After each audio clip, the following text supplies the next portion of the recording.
I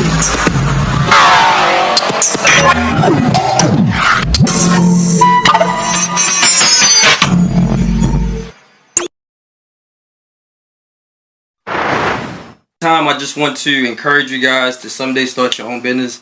What we do is interview entrepreneurs, let them talk about their business, let them explain exactly some of the steps that it takes to get their business, the service that they provide, and like I said, hopefully someday inspire you to start your own business, man. So what's up? I'm your boy Richie Rich. I got a special guest, Jerome. What's up with you, baby? What's going on, man? Good to have you, my brother. Appreciate it. Thanks for having me. You're welcome. You're welcome. Another family member, right? As many times we do these interviews, man, it's like I overlook at times how many people in our family got their own business, man. So congratulations to you, from us to you, man. We appreciate you. So we're gonna talk about a little bit. I'm gonna go back to your high school days, right? So what were you like in high school? High school, boy. I was a good student, grades wise. Right. Got in a lot of trouble. Right. Yeah, I mean, I actually didn't graduate high school. If you didn't know that.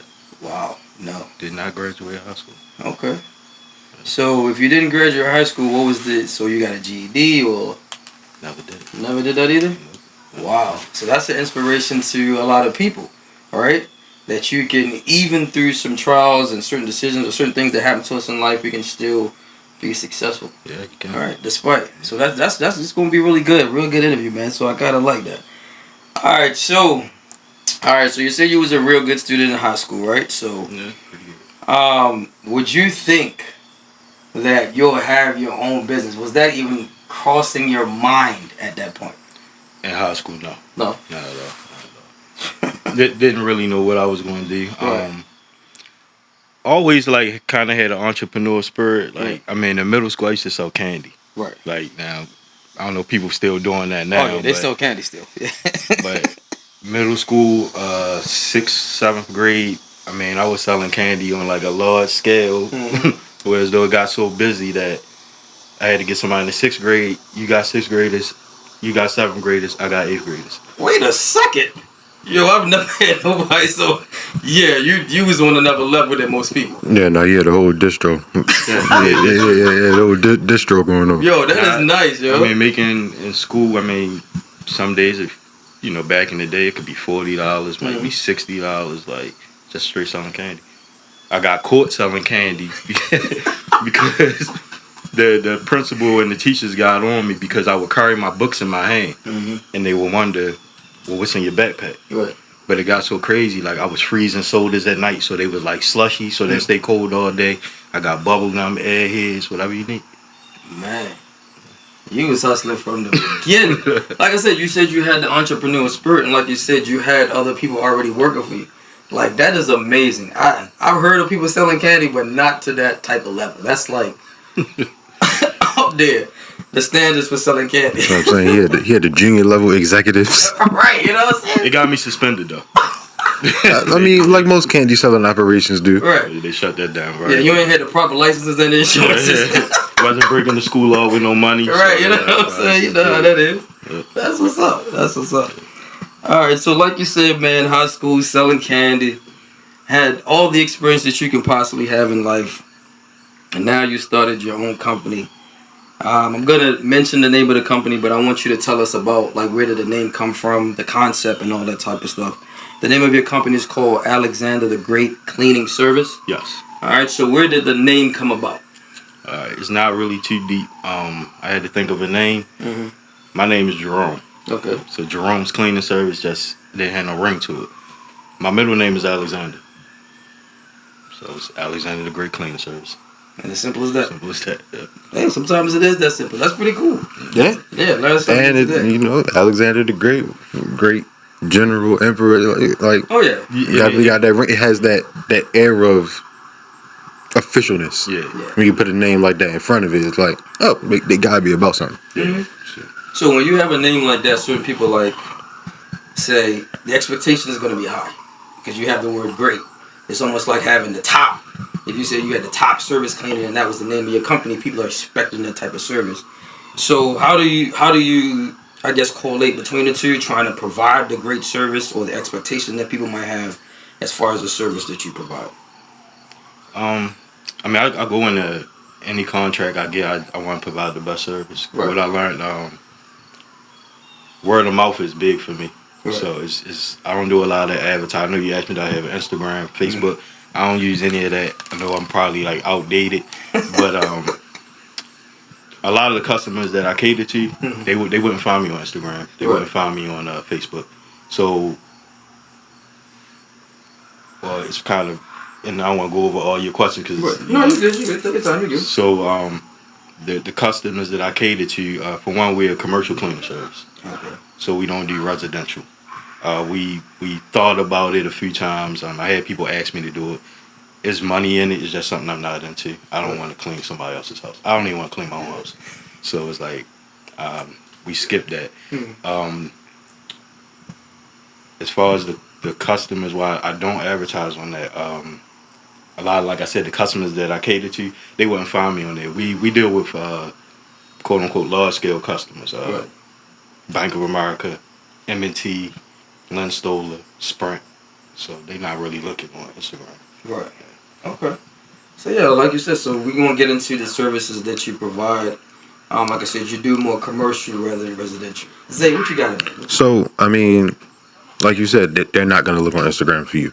So, if that's the case, how does a large scale company find you? Okay, so part of that. Okay, so Alexander the Great is my cleaning service. And when I first started, I was having problems like anybody who just starting off getting customers. So I'm like, well, how am I going to get a customer? So I'm going in buildings like, hey, I got a cleaning service. And they'll take my call, but I wasn't getting any calls. So you got to go back. I've been in business like 13 years. I think this month will be 13 years. So 2006 maybe, I was trying to get a job. And I was looking through the newspaper. And I found a ad in the newspaper for a cleaning franchise. Right. I cut it out, but I never called it. I put it in the drawer. So probably in like 2009, I was cleaning up, and that piece of paper fell out. I looked at it. I said, I'm gonna call him tomorrow. Didn't call. Like a month later, I'm gonna call him again. Didn't call. So one day I did call.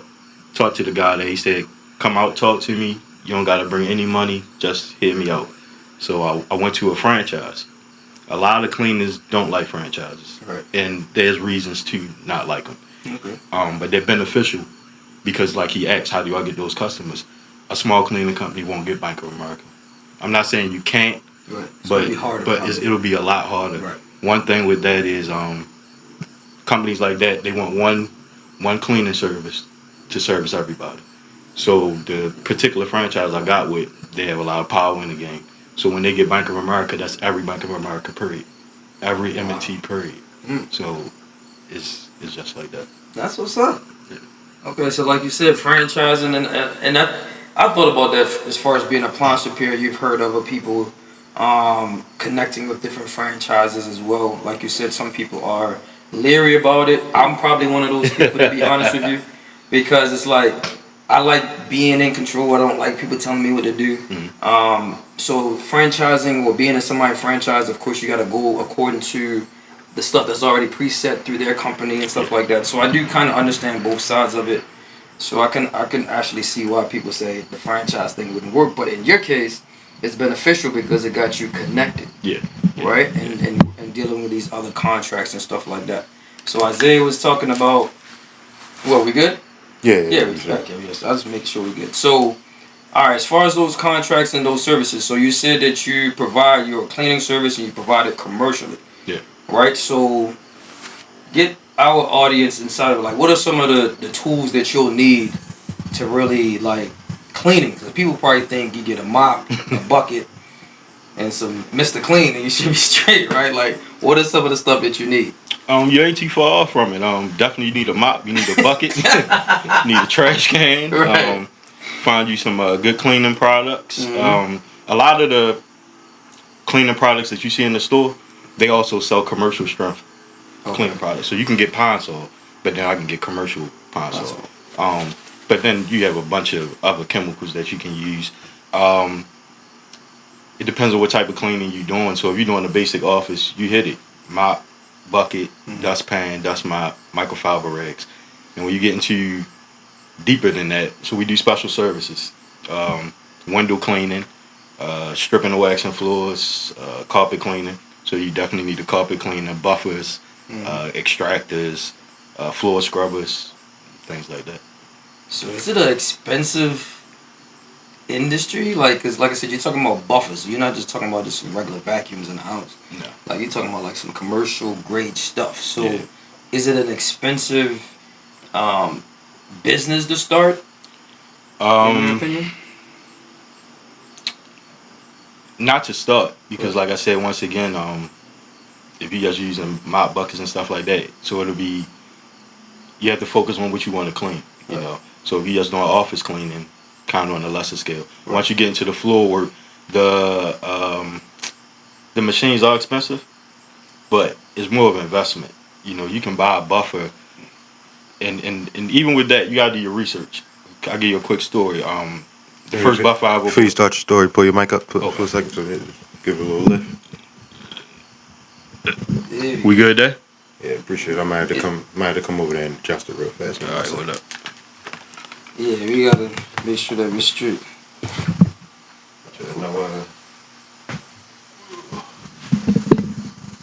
Izzy always trying to get his little cameo. You think he's slick? You ain't slick over here, son. I'm good. I gotta make sure I get my mic together too. Yeah, get yourself right. Get right or get left. All right, cool. You ready? Yep. So Yeah, so like the first buffer I bought, I seen online. It was called like Clean Freaks. It's, I don't even know where the company was at, but it would have been hard for them to ship me a buffer. So I went to a local janitorial store, and he had a buffer in there. It was like $2,300. I'm like, dang, I want it, but I don't want to pay $2,300. Right. So I told the guy, look, I seen the same buffer online. It was $800. He said, where'd you see it at? So I told him. He said, if you show me where you seen it, he said, I'll sell it to you for the same price. I showed him. He sold it to me. He said, don't, sorry, buddy. He said, don't tell anybody this. I didn't say the name of the store, though, so we still good. But he just told me not to tell anybody. So I don't know if he got it cheaper than that. I don't know if he was just trying to help me out. But like I said, in return, you could do one floor and make that money back. okay. So now everything else is profit. That's pretty dope. All right, so we talking about cleaning service. You said the service you provide is commercial cleaning. You clean it for banks. You clean for offices. Cause I do contract work too, so I understand the work. You're an independent contractor? Are they looking at you as an independent contractor? Independent contractor. Yep. So I'm the same exact way. So do they how do you get connected with some of the contracts? I know you said you went through the company that the franchisee, but is it hard to get those contracts? Like for us, when I did appliance repair, I used to work for Sears. Okay. So I noticed that they was doing a lot of the home warranty calls that I was doing, right? That I started doing. So I went online, Googled a lot of the companies. There was applications that I was able to fill out online, and me filling out the application online, they contacted me, and this was like 11 years ago. So it's a lot. It was easier then than it is now, but that's how I got connected with the contract. So if someone is interested in your business, how do they get connected with those type of contracts like Bank of America and Wells Fargo and all these different companies? If somebody was interested in getting into cleaning? Right, getting the contracts. Okay. Well, dealing with those type of people, like I said, is a little tougher. Right. Just because of the status that they in, and they want to deal with a company that's reputable. Okay. So that's where the franchise comes in at. Even being with a franchise, so they already had those connections for you. They're kind of plugging you in. So like I said, let's use for Bank of America, people familiar with that. Yeah. If they sign a contract with Bank of America, now they have to fulfill all those banks. Like I said, that's so they pretty much mostly everybody else that's trying to even get those contracts. Yeah. Dang. Okay. Because they know that they can depend on this one company because there are a lot of franchisees there, so they can depend on them to cover all the banks. Wow. Plus, with dealing with contracts like that, okay, so the contracts usually are 1-year contracts, but they self-renew. But what I'm learning, I mean, I've been doing it for a while. Companies like that, they don't want to keep switching. They don't want to have me 1 year, then give you the keys to their building the next year. Right. They don't want to give you their alarm code. I'm in the bank after hours. You got to be trusted. You're going into the bank. Right. So those that's where they kind of help out at. Just getting a basic contract. If somebody was trying to get into the business, you can do cold calling. You can. I think going personal, just going into a business, calling first. People don't like when you just come to their business because you don't know what they're doing. You in your mind, I want to get a cleaning contract. I'm going to go to such and such. Right. You walk in there, and the whoever's in charge they're working. They didn't know you were coming, so they don't really have time for you. So you just want to set things up. You just don't want to just show up. You want to call, let them know who you are, ask somebody interested in the cleaning. Do you have a cleaner? Right. Are you satisfied with your cleaner? Right. A lot of people have a cleaner, and a lot of people look at cleaning. That's the last thing. So they have a cleaner they're not satisfied with, but at the same time, they're not looking for a cleaner. Right. But if you come in, they like, you know what? I've been dealing with this person 5 years, really don't like them. Give you a chance. Right. So that's pretty dope. So and that's what when you said the banks is letting you in, and that's some of the things that I used to see when I'm walking to the bank or walking to the store, and you see somebody clean on the inside. Yeah. I used to always like, man, how did they get that? How did they get access to the bank like that? Like you said, they got to trust you with those codes. They don't really want to give it to everybody because then you don't know who's going in at what time. So that makes logical sense. So that you got to be plugged in. You got to be serious about it. Yeah. I like the approach that you took when you said you got to call the business first, right? Because you would probably think it's like filling out an application. You just go straight to the job and be like, you're hiring, right? But that's not a good approach. It's best to try to contact them first to see if they're interested. The approach that you also took is the question that you asked. Do you already have a cleaner? Are you interested in a new cleaner? Right? These are certain questions that you want to ask because you don't want to come off like, yeah, I clean. Yeah. Here's my card and go ahead and do that. Some people could take that some type of way. So I like that approach that you take. So what are some of the like the licenses and insurances that you got to deal with being a contractor, service, cleaning service? Like what are some of the insurances and stuff that you got to have to even step in this business? You definitely need insurance. You have to be bonded. Okay. So you get bonded. So explain like the bonding part of it. Okay, so you get bonded. I pay it every year. It's not expensive at all. It's like maybe $125. It's just another form of license. Right. So the insurance is weird with cleaning because I've been cleaning for 13 years. I've never used my insurance because what's the chances? What are you going to break? Like, I mean, you could break somebody's coffee mug or something like that, but it's not that serious. It's kind of a scam almost. I mean, if I showed you how much I paid in insurance, it's like I never used it. Never had it too. I guess they say it's better to have it than not to have it, right? Better to have it than not. I'm gonna give you this is crazy. So I was had a contract with Lindstoller, and a car got stolen off the lot. So they called me and said, hey, the cleaners were there. We're missing a car. So I'm like, what? They like, yeah, we're missing 3 cars off the lot. I said, well, I didn't take them.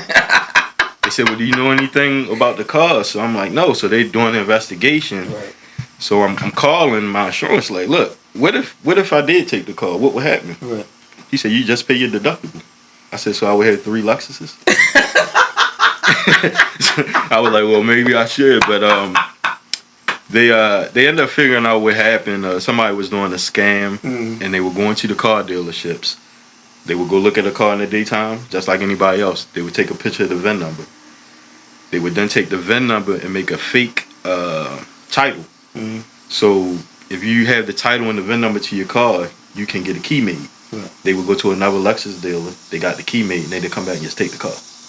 Wow. I mean, it took us a while to figure out. We not promoting none of that. Yeah, don't. I know you heard a little trick on the podcast, but we not promoting that. So I was glad I was cleared from that because I could not afford 3 Lexuses, and we didn't have anything to do with that. But insurance is definitely important in any business. You just want to back yourself up. You don't want to come out of pocket. Okay. You want to make sure, even with your licenses, you want to make sure you know what you're filing under. Do you want to be an LLC? You want to be a sole proprietor? Mm-hmm. All that. It does matter,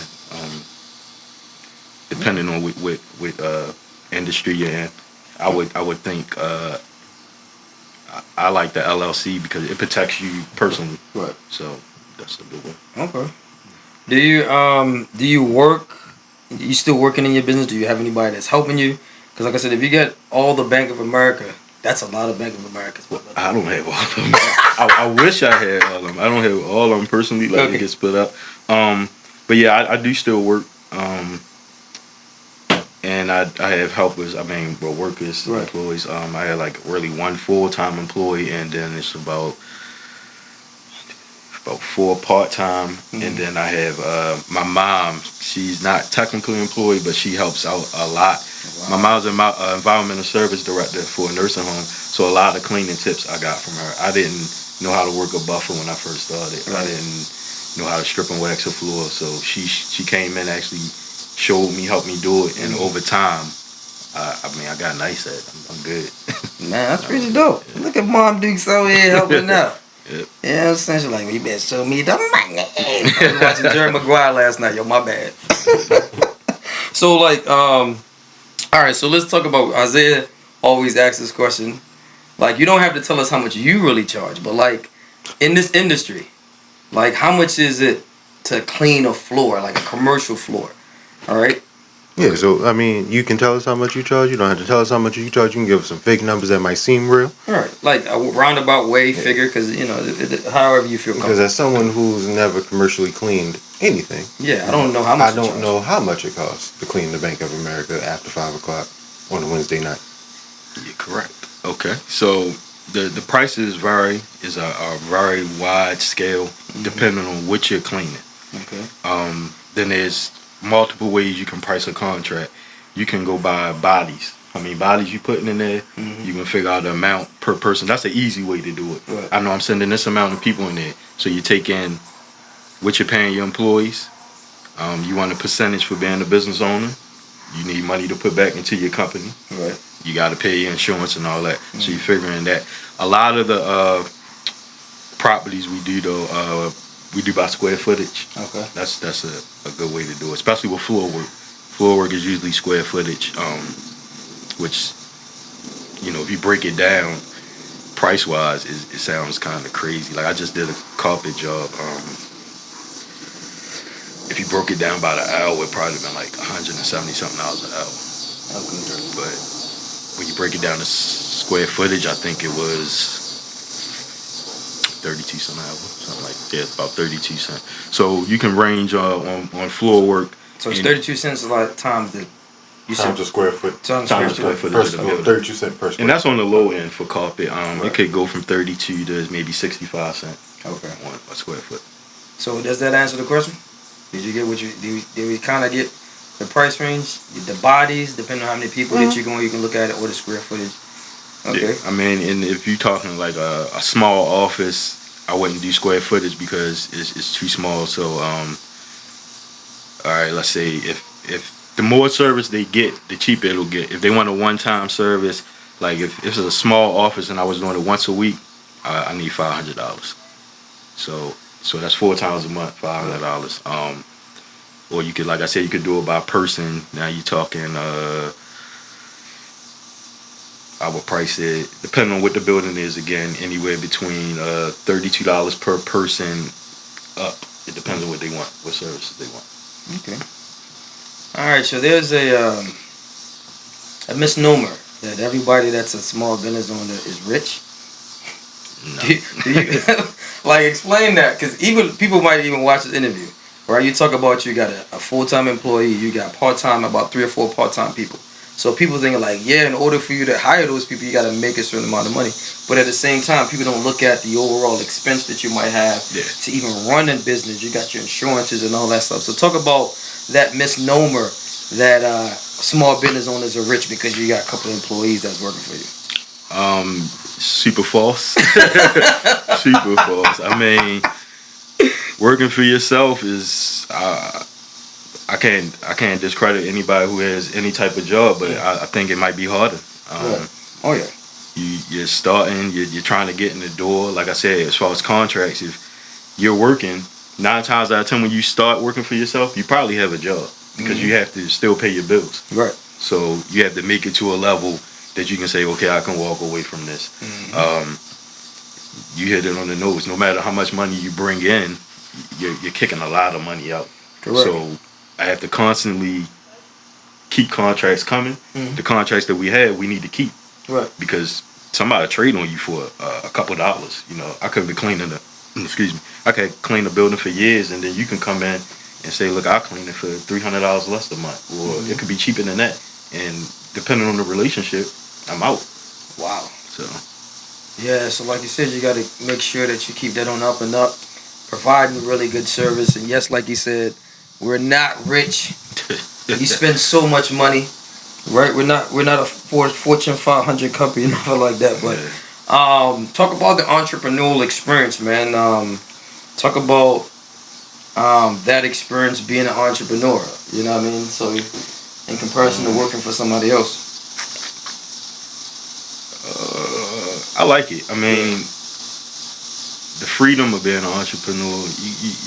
You still spend a lot of time in your job, but I think it's just me personally. I don't like having somebody over me, the cloud of somebody just over me, and then you're dealing with different personalities.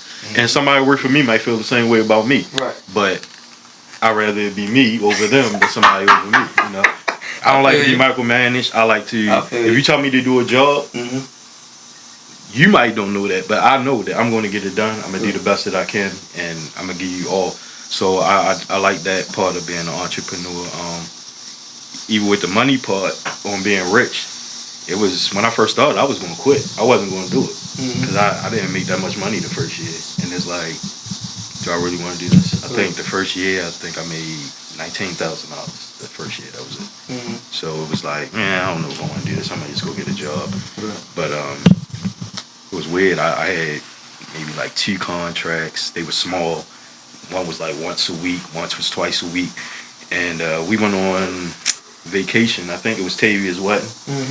And when we came back, I had like emails from 3 different places I put in. And I met with all 3 of those places that day, and I got all 3 contracts. So that made me feel better. So it was like, all right, I'm getting somewhere. So and it just goes from there. That's pretty dope. And that's the thing, like you said, being an entrepreneur. I would say it's almost like being an employee, but you're working for yourself. But it's so much more responsibility that you don't even, before you even get into it. Because you got to like be a part of it in order to really understand what small business owners go through. We talk about it a lot on this podcast, about the lonely nights sometimes, the hard work. You got to miss this because you got to work, because you got to put the time in. Sometimes it takes a while for you to hit. Like you said, it took you like a whole year for you making $19,000, and people might think that's a lot of bread, but that ain't a lot of bread when you got family to feed, you got to eat. You know what I'm saying? And all the expenses that you got to pay for, running your vehicles, running around, and all that type of stuff. So it's a tough gig, but like you said, I don't like people being over me. I don't like people telling me what to do. So I love to be an entrepreneur. I love it. Like you said, I mean, it's basically, I don't even look at it like that. I'm an employee too. I mean, I remember when I first started, I had a guy was working with me, and it wasn't the building we were cleaning. It was the building next to us. And the guy over there was kind of talking reckless, and I just brushed it off. And then when the guy went in, my guy said, well, why didn't you tell me you was the owner? I said, what difference do it make? You know, like, if I tell him I'm the owner, that means something to you because I'm paying you. You don't care. So, I mean, I don't have no problem with still doing the work. Like you say, you're just an employee, but you're going to do a good job for yourself. You know, you're not going to go in there and half-ass anybody. I agree. Yeah, pretty dope. All right, so what are some of some little maintenance tips that you can give as far as cleaning? Because like I said, when people think of cleaning, we just think of cleaning the house, but it's an art to it. Yeah. Well, when you get in your contract, if you're sitting down with whatever the client is, you want to get everything out of them that they expect. Like, let them throw it all on the table so there's no surprises, even though they always want extra. People always want extra. But you want to sit down, give a layout. What services do they want? If they had a previous cleaner, what were the problems with the previous cleaner, so you don't make the same mistakes. After they tell you what they want, you can recommend things that you might think that they need. Frequency of the cleaning, like I said, the special services on the carpet, you want to throw those things in there. If we're already cleaning your building, What else can I do? Okay, can I do your windows? Can I do your floor? Can I do your carpet? You want everything. You don't want nobody else in there. But yeah, Because You want to definitely upsell. yeah, you want to upsell them all the way. Because if you let somebody else in the door, they might be thinking like me. Well, I'm doing the floors. Well, let me see if I can clean the building. I want to do everything. Yeah, make sure you take advantage of the opportunity while you're in there. Just like yourself. Make sure that you're consistent in doing the work that you said you're going to do. Like you said, put everything out there on the table. You definitely want to price your supplies. You want to get the best deal on your supplies. You want to get good quality products, but you also want a good deal on it so that you can not cut into your profit. You don't want to spend all your money on high-tech stuff. Some people buy stuff just because it look good, fancy stuff you don't even need. You want to just get good products that's going to work. Okay. So where do you get like commercial cleaning stuff from? You don't get that from Home Depot or Lowe's or nothing, do you? You could, but well, no. Yeah, janitorial stores such as a good one here is Baltimore Janitorial off of Caton Avenue. They've been around for a long time. I like them. They work with you. Once you build a relationship with them, like, well, that's actually where I got the buffer from. I said, I don't think he cares now, but like somebody like that, he's from Baltimore. He see you trying to come up, he'll help you. They actually sell cleaning products. They sell machines. They service machines. If your machine break down, if you don't have someone who knows how to fix it, things like that. So they've been a great help to me. You can always order stuff online. Any specific spot online? Because you said locally we got that, but any? Let's see. You got Clean Freaks. Cleaning Solution LLC. It's in Gaithersburg, Maryland. Now that's a nice ride, but they sell something that I love. It's a certain carpet cleaner that I use. So I'll ride all the way out there to get it every time. Like it's high, but it works, and I never had a problem with it. So once you find something you like, you're gonna stick to it. I mean, I tried, like you say, Home Depot, Lowe's. I got carpet cleaning from there. When I first started, I mean, it worked, but as you grow and you start saying it's just not. Let me pour this in here and clean the carpet. It's a little technique to things. Yeah, that's what I said. It's a technique to it. It's an art to it. That's pretty dope. You good? I'm good. All the answers have been real informative, real right. That's what to the point. I'm just trying to make sure I squeeze everything out of them. Is there like any guarantee on the work? Like if I had a bank and you come cleaning and I was like, man, I'm not. I guess how often are you expecting me to hire your service as if I owned a little bank, if I owned a bank, and like what's the guarantee on the work? If I feel as though it's not clean or something, I need somebody to come back. Okay, so like how often? Like that's once again sitting down with the customer. What do they feel they need? Most banks, I think we were doing 3 days a week. Okay. As far as a guarantee, I don't think we have a guarantee written in the contract, but just off a good service. I mean, you're dealing with Bank of America. Like I was just happy to be a part of it. So if you're not satisfied with the cleaning, we're definitely gonna make it right. Okay. Like we're gonna make it right. Part of that, so I can't be everywhere at the same time. So part of dealing with the franchise, like I said, a lot of people don't like a franchise because of the fees they take. But you gotta pay people to let your business grow. You can't do everything. You're gonna wear yourself down. You're gonna be tired. So to me, where the franchise comes in at, you get a team. So I'm a subcontractor, but I have a team applied to me. I have a salesperson. I have a telemarketer. I have an accountant. I have a QC, which is quality control. So my buildings, I don't have to, like I just got off of work today, so I don't have time to go check a building. So there's a guy, he goes around and checks my buildings for me. He writes a report and he emails them to me. So you get a grade on your report, how the building is. If they have any concerns, any questions, it's all in the email. So once that comes to me, I read it, and if it's a complaint or something, I contact the cleaner. Hey, what's going on? I got a complaint, Give them a chance to fix it. Now usually I will go in, check to see if they did it. So I'll come behind them to see if they did it. If I feel as though it's not right, I'll go in and help them, show them how to do it. Okay. So one of the complaints is like, you didn't clean this like you said you would, like something like that. If you said you wanted to clean 3 windows, you only clean 1. Yeah, it's little stuff like that. Okay. Little tedious stuff. You didn't dust my desk. And it could be at the beginning of the contract. Hey, if you guys want your desk dusted on Friday, put everything in the middle. But then you got people who don't put it in the middle, but they'll still call and say, well, you guys didn't do this. But we're not going to be like, well, I said put it in the middle. We're just going to go in and dust it. You don't want to fuss with a customer. Right. Like, it's not. Yeah. The old adage, customer's always right. Customer is always right. In front of them. Yeah. Oh, no, most definitely. You get home. Yo, bro, it's funny how you talk about that. For me, initially, when I first started, man, that was a battle. The customer always right? Yeah, that was a battle. Because I'm always feeling like I had to defend the people that work for me. Okay. And I felt as though if a customer crossed the line, if they cross the line with me, because I'm the last resort, then I'm gonna have to go back at them. But as I learned over the last 11 years, it's not really the right approach to take. No, it's not. You're not going to win. You're not going to win that. Yeah. No. I mean, you providing a service, but they writing a check. Right. So which one is more important? You can lose your check. You don't got no money.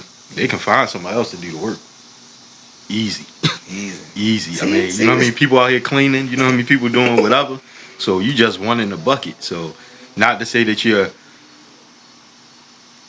I mean, you kind of like on it to get certain contracts. I know that's how I looked at it. Like, I didn't know how I was going to get into a bank. I used to see people cleaning banks. I used to think the same thing. Like you said, like, hey, how'd they get that? Yeah. Like, I want to be in a bank. Like, shoot, how they do that? So once I got it, it's like, I'm in the bank. So now if I'm in the bank cleaning, people walk past the window like, what he doing in there? Like, I had people knock on the door. Hey man, you hiring? Like, straight like that. Like, how you get into this? Stuff like that. And even getting into it, not backtracking, like, it wasn't like, oh, I'm going to open a cleaning company. I couldn't get a job. So it was like, well, I'm filling applications out. I ain't getting no calls back. Like, so what am I going to do? So, and part of it was stuff I did in the past that kind of, blocked me. Right. But you just keep going, and like you said, it's no turning back from there. So where did you get your skills from, though? Like, you just, like, I mean, we clean the house, right? So that's like basic skills. So like, where did you get like training from? Well, because it's an art to it. I don't want to diminish what you do. You got to know it's a service, it's a job, it's a business, it's lucrative. Banks are hiring you for this. So like, where do you get training to like really learn how to master the art of just making sure things are clean and nice? Yeah, no, because even buffing the floor or I don't know how to buff a floor. Or what's it called? Like stripping the strip. Yeah, stripping. I don't the know floor. how to do that either. That's it's a skill. It's a skill to that. So I mean, basically cleaning, just being a kid, you had to clean up for you went outside. So that's we started cleaning early. They wasn't playing that's some 80s and 90s, baby. Y'all know nothing about that now. Like, Saturday morning was clean up day. So with the music on. The skill set part. Like I said, my mother's the environmental service director, and I worked at a nursing home where she worked at. So I was a full tech. So I learned a lot of it there. Okay, that's pretty dope. Awesome. Any questions you got over there, Izzy, or no? How do you, in the future, how do you plan on scaling the business? Like, you took my question. You shouldn't have asked me if I had no question. Like, and I ask this question every week, so you should know it's coming. Yeah. But what's the future plans for the business? Okay, so like I said, I'm independent contract and I'm with a franchise. So the franchise, they consistent. I mean, they had slow times too, but even with them, it's not just like you just waiting for the franchise to send you business. You can get out there and do it yourself too. It's just the help of them. So if I'm anywhere and I see a building I'm interested in, I get the info on it and I send it to the sales team. So we always try to look for new stuff. Right. A thing that it's going to happen. So it's in the future, like you said. So how I'm with a franchise and they're basically getting contracts and subbing them out, that'll probably be our next step. We're growing, so we want to sub stuff out to other contractors so we don't have to do so much work. Yeah, that makes sense. Yeah, so that's pretty. Once again, going back to being a distro. You want a third floor? You want a fifth floor? That's what's up, man. That's pretty dope, man. So, like I said, so that's the goal that you have for the business, man. Let me shout out your business one more time because I want people to understand Alexander the Great cleaning service, right? The service that you provide, man. Family, cuz, Jerome, what's good? So as far as you said, the franchise, they don't limit you on the things that you can do, right? So explain a little bit of that, because you said that you still had the opportunity to really go outside of them if you want to bring stuff in. So just talk about that for a little bit. I think it's a time thing and a growth thing. When I first got with them, I ain't really have much say. Like you said, you when you get with a franchise, and that's what a lot of people don't like. You are giving up some stuff. At first, we advertised as the franchise. It wasn't. Even though I had Alexander the Great, they didn't want you to say that. They wanted you to push their business. It's like having a McDonald's franchise. Right. You're the owner of McDonald's, but you can't say Go to Pikesville or go to, it's hot burgers. Right? Like, no, it's McDonald's, bro. Like, this is what it is. So that was, it wasn't really difficult for me at first. I kind of understood why they wanted it like that. Me being with them for the amount of time I've been, I do get a little more freedom than somebody that just came. I get a little more say. Somebody just come in, they gonna price you a contract. You sign it, that's the price. They give me a contract, I don't like it, I'm not claiming that. I want this amount. And they will, I mean, for the majority, they will send it back in. And a lot of the times, most of the time, we get it. Right. They price things to get the contract, you know.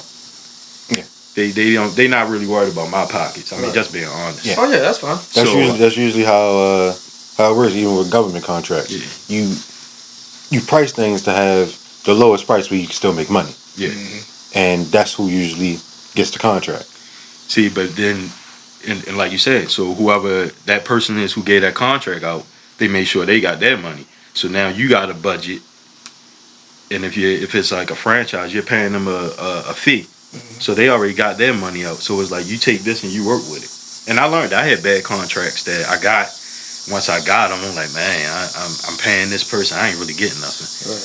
But sometimes I would look at it like, well, I gave this person a job. And those people would complain. You're not paying me enough. Bro, I'm not making nothing. Right. You know, so be happy. I'm not telling nobody to be happy, but it's not like that. So, but like I said, me being with him for a longer amount of time, like we kind of grew together. Like most of the people that work in that office, they in and out, but the main people are still there. Franchisees, they might start the business and they don't continue it. Some people start it and they out 2 years later, you know. So me being around, and I try to help them too. I see something. It could be a new construction. I don't even know what the building's going to be yet. I'm getting a builder name. I want to know the property manager. What are you about to build here? So we try to jump on stuff like that. So it's kind of like a partnership. Okay. Yeah, I like that, John. So like I said, the franchise fee is not that bad. You just gotta really work with it. You gotta know how to work it. Yeah, you just definitely gotta know how to work it, and that's just the biggest thing. Like I said, I had an opportunity to go with the franchise called Mr. Appliance. You know, they was out there, but I just didn't. Like I said, I didn't want to. I just, like you said, I had the stigma of like, they want to tell me what to do. I want nobody to tell me what to do. Even though they do have everything, like you said, in order, they will have your website, they have your business name, they got all the people to help you out, but you were still connected to that franchise, and you're still kind of limited. So, but like I said, it's up to you. I've seen people that work it and work for them. Yeah. But you know, knowing me, I just like did my own thing. I'm making all that noise back there. Now, even with that, being with the franchise, like I say, subcontracted. So Alexander the Great, we do our own thing too. Everything. Right. I wouldn't give everything to the franchise. Right. I use them for more of the larger scale companies that I probably can't get in on my own. Right. Now, if it's just a small daycare that just opened, it don't gotta be a small daycare, but somebody opened a daycare in Owens Mills or something like that, I would go in there myself and do that because they not looking like that. It's more your Fortune 500 big dog companies, and I think it's just the trust thing. And like I said, you can cover a large scale without having a bunch of people in your building. So that makes sense. I know you say you don't want to do residential, so would you ever consider that as an addition to, right? So you said that in the future you would like to have your own contract, get your own contract, but what if you have an opportunity to take a dip out of both pots? Would you be able to do that? Would you consider that? Even at this point, for me, it's still a no. Okay. Residential is just something I just wasn't interested in. Now, what we have been doing, well, we've been doing it for a few years. We still do.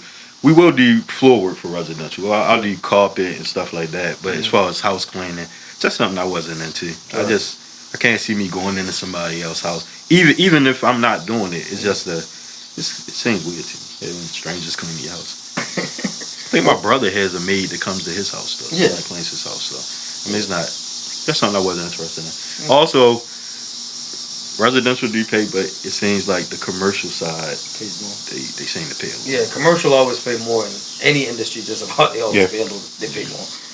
Yeah, because I do residential appliances, but you know I could have did commercial because I've had small experiences in working with microwaves and commercial stuff like Fridays and McDonald's and KFC and stuff like that. But I would have to change my own concept of the business to really get into the commercial. And right now in the game, it's like, nah, it's not really even worth the switch. Yeah, and I'm not gonna say never, but right now I just something I'm not interested in. Unless I connect with somebody that's an awesome residential and I buy into their company, I'll do that. You do all the work.